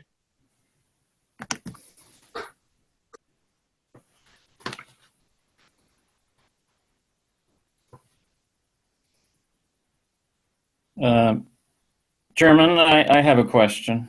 Go ahead, Commissioner Bachman. For the 11-8 meeting, the Oak Knoll Golf Course contract tentative, but that's an action item. Where are we going to be at on that? I think actually that is an oversight. I don't think that we're going to be ready to review the contract next week. That unfortunately will have to get pushed back. It should have been dropped. That's a mistake. We have it for January. We're still in contract with negotiations and edits with legal as well as with golf automation. So thanks for noticing that. That is an error. Oh, okay. Thank you for clarifying. That's all I had for this. I'll talk to you offline about a couple other things. Great. I'm not seeing any other hands from commissioners. So I guess that means we're going to move on to the next item on the agenda, which is items from commissioners and staff. And I'm having trouble seeing everybody here. Commissioner Steffinger, did you see my my email? Yes, I did. Okay, go ahead, Commissioner Steffinger. Yes, I've had some questions from citizens, and I wasn't quite sure how to answer some of them.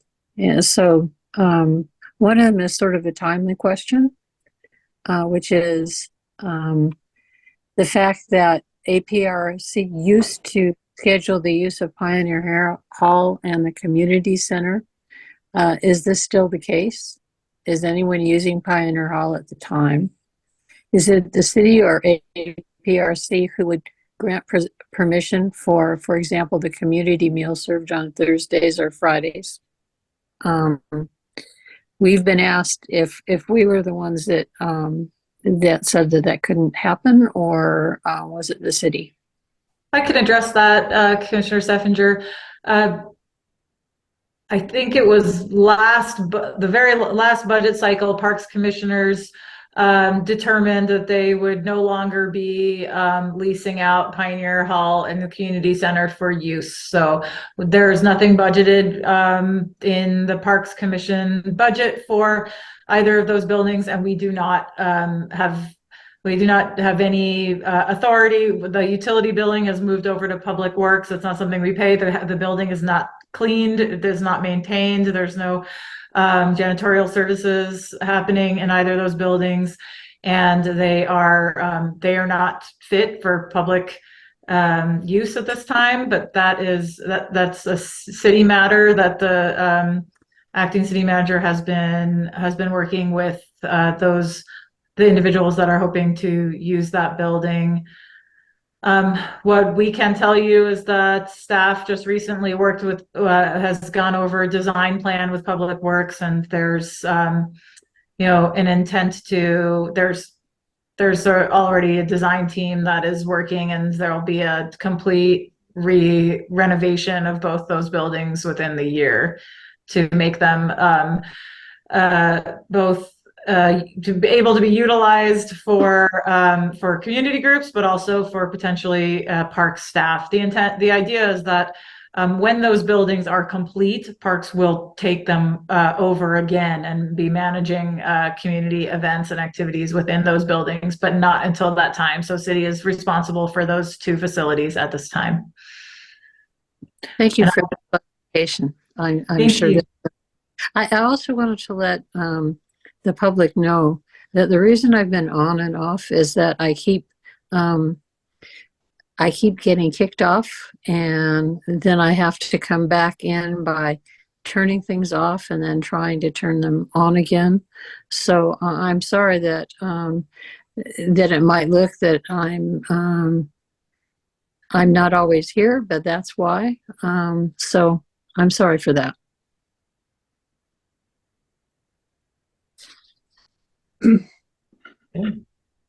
I have a couple quick announcements if commissioners are done. I think we're done. Okay, the Liberty Street property, this is a parcel that was purchased by the commission and closed only recently within the last month or two. Parks forestry staff as well as contractor have taken down about 25 dead trees on that property. There's been a lot of public interest and the neighbors around there. So anyone who's watching or listening should be aware that there's been active fuels removal on that property. It's now stacked. Unfortunately, it won't be able to be burned until March. We missed the burn window. So those trees that have been cut and limbed and stacked will be hanging out there until burn season comes again. And then the other announcement is just that starting Monday through Wednesday, the electric department will be clearing along Granite Street. They'll be working to complete a Firewise project, and that is to ensure that trees along Granite Drive on the Lithia side are not touching or close to electrical wires. So there'll be a partial closure of the street for those 3 days while electric is ensuring that those wires are free from any possible ignition points or from fuels of trees. So that's all I have. Okay, well, I think we're going to adjourn the meeting. Thank you for everyone for input and attendance, and we'll be back next week live on the 8th for regular scheduled meeting. So meeting's adjourned. Thank you. Good night.